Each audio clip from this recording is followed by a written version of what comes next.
Hello guys! Welcome sa ating DIY video. Sa video ito ay mag-install tayo ng tire hugger sa aking ADB 160 ng may carbon fiber tip. Nabili ko pala to sa TikTok sa halagang 505 pesos.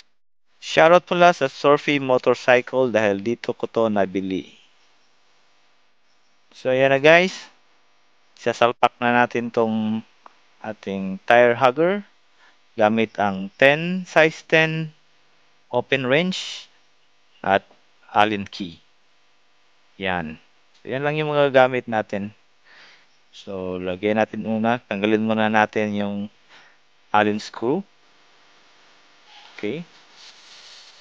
So, by the way guys, ito pala yung first upgrade natin sa ating motor. So, excited na ako sa mga susunod na mga upgrades. So, lipat na naman tayo sa kabila para sa ibang Allen screw na ating tatanggalin. Yan. So, nakita nyo. May screw dyan. So, tanggalin din natin yan.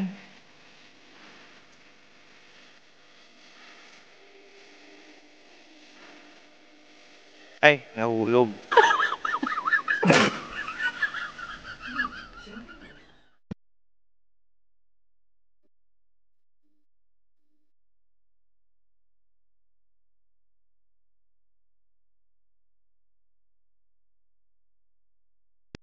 So, yun. Natanggal na. Tanggal na yung pangalawang Allen screw natin. Lagay muna natin dito. Tapos, yung size 10 na open wrench. So, may dalawang bolt dyan na size 10. So, tanggalin natin yan.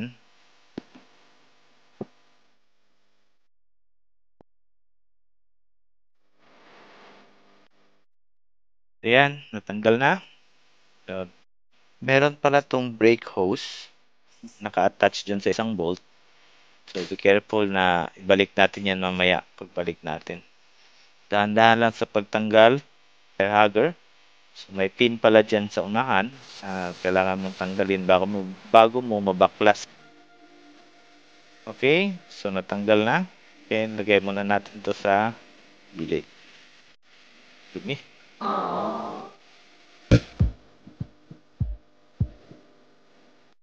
So, ayan na guys, yung comparison between sa kanilang dalawa.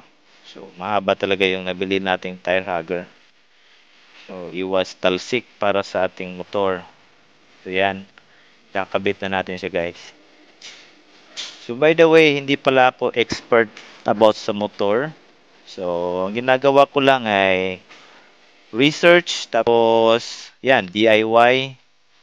So, take it as your own risk pag DIY ka.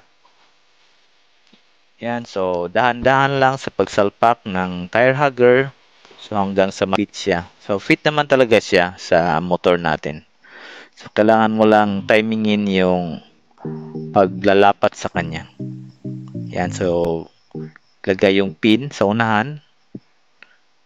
Okay? Yan, so konting adjust lang.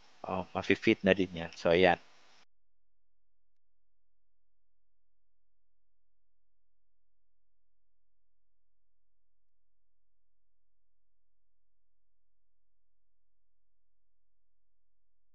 So, ayan na guys, kasyang-kasya yung ating tire hugger sa ating ADB 160. So, lagay muna natin yung bolt na size 10.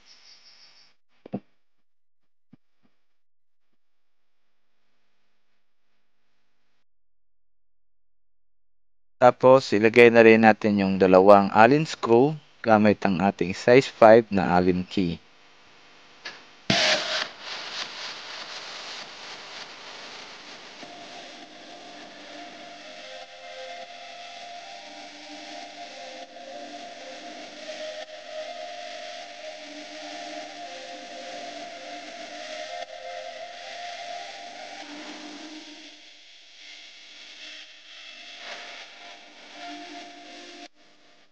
Yan, so ipitan na natin yung bolt. Okay, so by the way, nakalimutan ko palang ikabit yung ating brake hose na naka-attach sa isang bolt. So, ikakabit natin yan mamaya.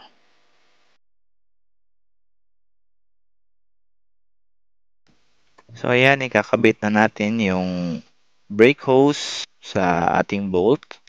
Kasi nalimutan natin yan kanina. So, i-attach na natin to.